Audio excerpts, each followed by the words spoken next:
ਉਹਨਾਂ ਵਿੱਚੋਂ ਕੋਈ ਵੀ मीनस आने वाला नहीं है, बट वो बेसिक्स क्लीयर होने जरूरी है ना। हुण आपां गल करन लगे सी कि तुहाडे सामने जिहड़ी वेव है ਉਹਨੂੰ ਅਸੀਂ ना पुत इदां रिप्रेजेंट करते हैं, इट इज ए वेव, इहनूं आपां वेव मानते हैं। हुण आ जिहड़ी वेव है, अगर ये ट्रांसवर्स वेव है तो आप इनू क्रेस्ट और इनू ट्रफ बोल देते हैं, और अगर ये लॉन्गिट्यूडनल वेव है तो आप उन्होंने कंप्रेशन से रेयरफेक्शन भी नाम दे सकते हैं। मतलब क्रेस्ट ते कंप्रेशन, ट्रफ ते रेयरफेक्शन ये आपस इंटरचेंजेबल है। हुण बेटा असी वेव के नाल एक टर्म जोड़ते हैं, वेवलेंथ। तो वैसे जे एज ए लेमैन गल करिए तो length of one wave is called wavelength, है ना। हम गल नूं सुनियो, length of one wave is called wavelength. एक वेव की लंबाई वेव लेंथ है। तो uh this is one wavelength, तो आ वन वेव है। अच्छा हुण आ सेकंड वेव है, आ सेकंड वेव है। तो आ जिहड़ा डिस्टेंस है ना, दिस डिस्टेंस ये वेवलेंथ है। तो आ भी क्रेस्ट है, आ भी क्रेस्ट है, जी आ कंप्रेशन है, आ भी कंप्रेशन है, तो आ डिस्टेंस भी लैम्डा ही है। अगर आ ट्रफ है तो आ भी ट्रफ है, जे आ रेयरफेक्शन है तो आ भी रेयरफेक्शन है ना। तो इस करके वेवलेंथ का मतलब है लेंथ ऑफ वन वेव, या जे आप फिजिक्स पॉइंट ऑफ व्यू तो गल करिए, it is the distance between any two consecutive crests और एनी टू कंसेक्यूटिव ट्रफ्स और एनी टू कंसेक्यूटिव कंप्रेशंस और एनी टू कंसेक्यूटिव रेयरफेक्शंस। मतलब किसी भी वेव के दौरान दो नाल नाल वालियां कंप्रेशंस या रेयरफेक्शंस या ट्रफ्स या क्रेस्ट के विच दी दूरी नूं असीं वेवलेंथ कहते हैं। तो वेवलेंथ और फ्रीक्वेंसी बेटा,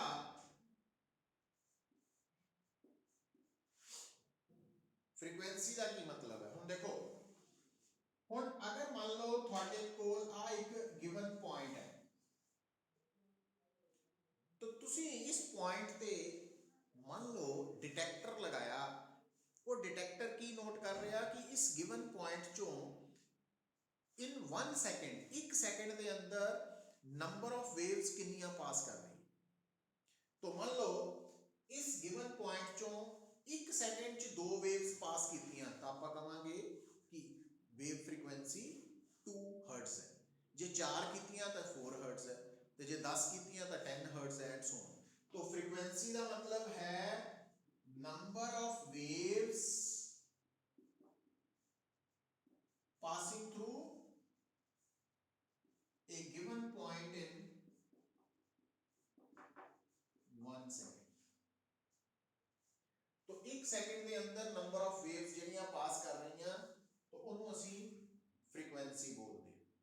अच्छा हुण जदों तुसीं फ्रीक्वेंसी की गल कर रहे हैं बेटा, तो फ्रीक्वेंसी रेसिप्रोकल है टाइम पीरियड।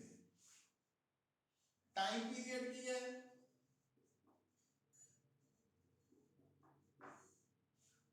कि अगर थोड़े सामने आ एक पॉइंट है तो आ एक वेव है। हुण आ जिहड़ी वेव है पुੱਤ, आ सिंगल वेव है, ये वेव टाइम के नाल इदां अगे नूं जा रही है ना, इदां जा रही है। तो इस सिंगल वेव नूं इस पॉइंट चों पास करन लई जिन्ना टाइम लग रहा, मतलब गिवन पॉइंट च एक सेकंड च जिन्नियां वेव्स पास कर रही हैं वो फ्रीक्वेंसी है, और एक वेव नूं गिवन पॉइंट चों पास करन लई जिन्ना टाइम लगा वो उसका टाइम पीरियड है। और टाइम पीरियड किसी भी वेव का उसकी फ्रीक्वेंसी के रेसिप्रोकल उल्ट है। और दूसरी गल कि आ जिहड़ी टर्म है इनू एंगुलर फ्रीक्वेंसी कहते हैं, इनू असीं 2 पाई म्यू या 2 पाई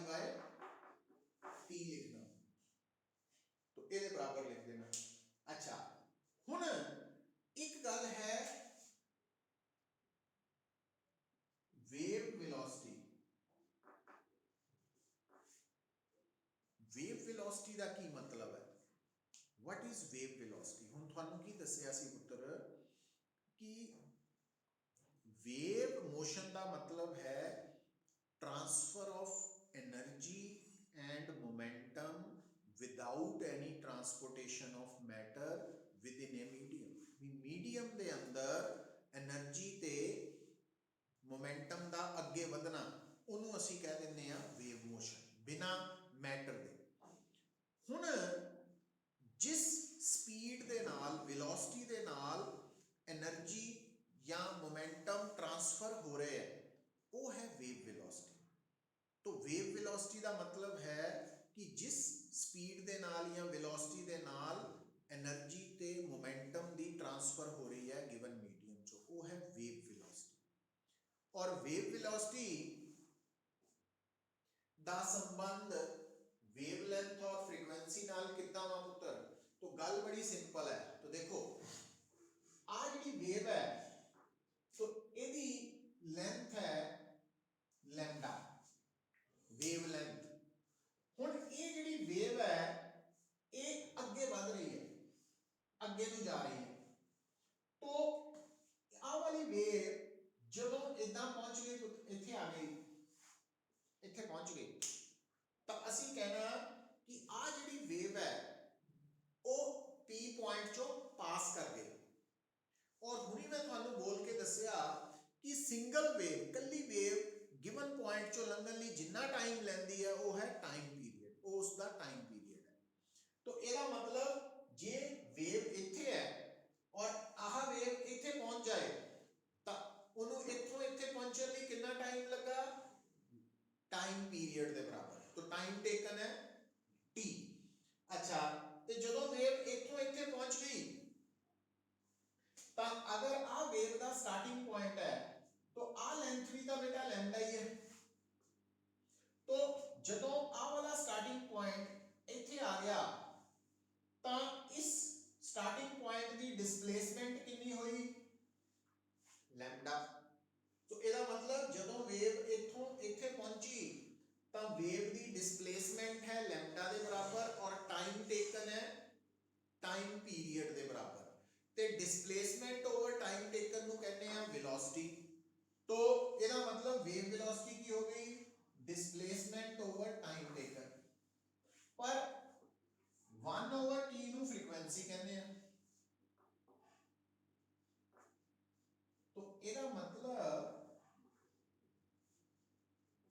ये गल फार्मूला अज तो बाद कभी नहीं भूलना कि जे तुहानू वेव वेलोसिटी पता वा ते फ्रीक्वेंसी पता वा तो तुसी वेवलेंथ कट सकते हैं।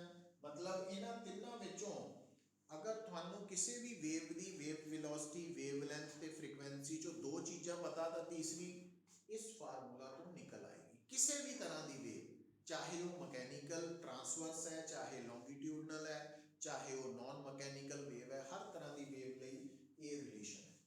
और इस रिलेशन को तुसी फिर फर्दर मॉडिफाई कर सकते हो। वो कितना होता है, इस तक कोई doubt?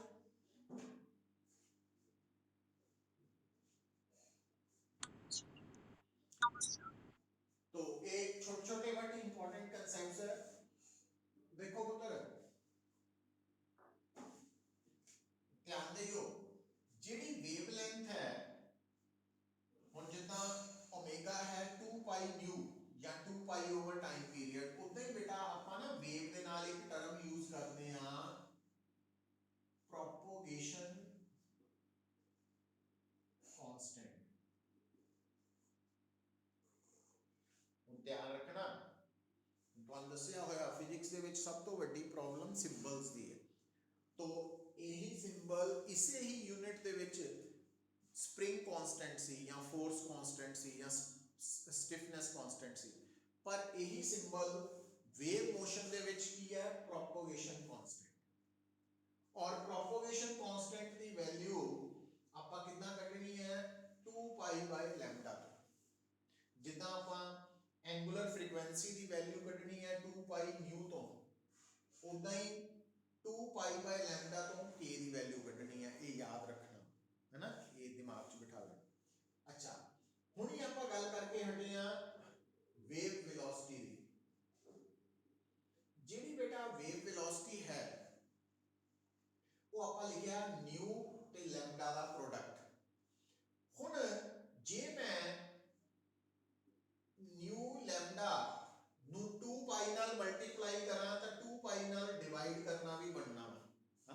Without changing the value. हुण आ है ओमेगा ते आ जिहड़ा लैम्डा ओवर 2 पाई है इनू मैं इतना भी लिख सकता क्योंकि आ लैम्डा ऊपर है ना, तो आ वैल्यू जिहड़ी है वो प्रोपोगेशन कांस्टेंट है। तो ਇਹਦਾ मतलब ये बड़ा इंपॉर्टेंट रिजल्ट है मित्र, ਇਹਦੇ बारे ਆਪਾਂ ਹੁਣ ਗੱਲ करनी है, न्यूमेरिकल्स भी बड़ा इंपॉर्टेंट कि ਜਿਹੜੀ वेव वेलोसिटी है वो ओमेगा बाय के ਦੇ बराबर है। ओमेगा एंगुलर फ्रीक्वेंसी है ਤੇ के प्रोपोगेशन कांस्टेंट है। समझ आई?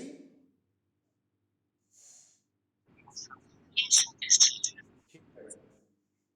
तो हुण तो आ रिजल्ट नहीं भूलना, तो आ रिजल्ट भी याद रखना, अभी रखना। और अगली गल याद रख के नोट कर लो कि जदों एक बारी कोई भी वेव पैदा हो गई तो ओदी फ्रीक्वेंसी फिक्स हो गई। तो लिखो वंस, नोट करके लिख लेना, once a wave has been produced,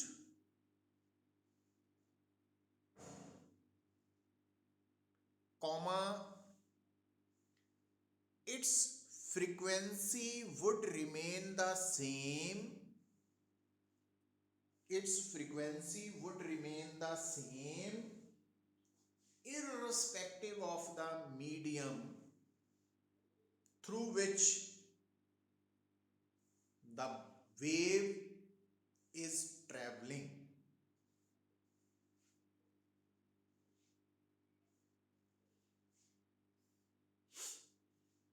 मतलब हुण गल नूं सुन लियो, ये हर वेव नाल एप्लीकेबल है, चाहे मकैनिकल है चाहे नॉन मकैनिकल है।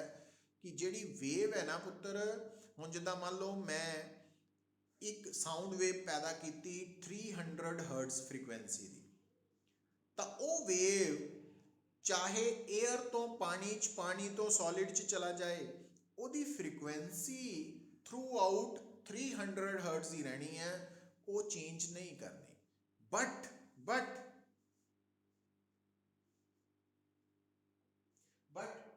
wave velocity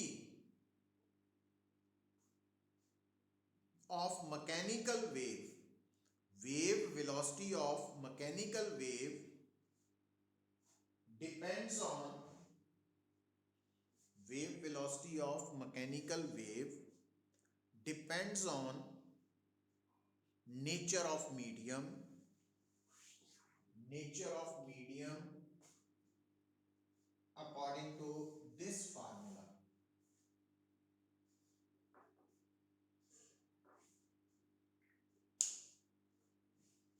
तो जिहड़ी वेव है ना बेटा, ओदी वेलोसिटी, वेव वेलोसिटी, हुण जिद्दां मैं साउंड पैदा की, ओदी फ्रीक्वेंसी है 300 हर्ट्ज। वो साउंड मान लो पहला एयर च ट्रैवल की, फिर वो पानी च चला गई, तो ओदी एयर और पानी च फ्रीक्वेंसी 300 हर्ट्ज ही रहनी है, पर ओदी वेव वेलोसिटी एयर च अलग होएगी और पानी च अलग हो जानी। क्यों? क्योंकि जिहड़ी वेव वेलोसिटी है वो बेटा ई दा मतलब इत्थे लिख लेना कोफिशिएंट ऑफ इलास्टिसिटी, ते रो दा मतलब है डेंसिटी ऑफ द मीडियम। तो क्योंकि हर मीडियम दा, चाहे वो गैस है, चाहे लिक्विड है, चाहे सॉलिड है, तो उसका कोफिशिएंट ऑफ इलास्टिसिटी और डेंसिटी अलग अलग है।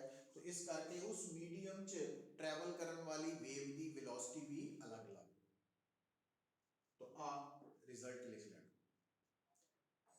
तो हुण देखो बेटा, हुण आ फार्मूला देखो, आ वाला फार्मूला,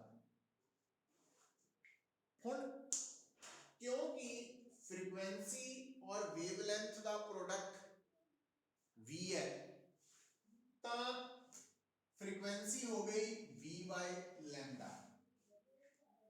हुण थानू मैं की दस के हटिया कि जिहड़ी वेव एक बारी पैदा हो गई, ओदी थ्रू आउट फ्रीक्वेंसी सेम रहनी है। इस करके जिहड़ी गिवन वेव है ओदी फ्रीक्वेंसी कांस्टेंट। तो ਉਹਦੀ ਫ੍ਰੀਕੁਐਂਸੀ ਦੇ ਉੱਪਰ ਮੀਡੀਅਮ ਦਾ ਫਰਕ ਨਹੀਂ ਹੈ। तो अगर फ्रीक्वेंसी कांस्टेंट है पर नाल ही मैं ਤੁਹਾਨੂੰ ਦੱਸ ਕੇ ਹਟਿਆ ਕਿ ਜਦੋਂ ਵੇਵ ਨੇ ਇੱਕ ਤੋਂ ਦੂਜੇ ਮੀਡੀਅਮ ਜਾਣਾ ਤਾਂ ਚਾਹੇ ਉਹਦੀ ਫ੍ਰੀਕੁਐਂਸੀ 'ਚ ਫਰਕ ਨਹੀਂ ਪੈਣਾ ਬਟ ਵੇਵ ਵੈਲੋਸਿਟੀ ਬਦਲ ਜਾਣੀ। तो वेव वेलोसिटी अगर बदले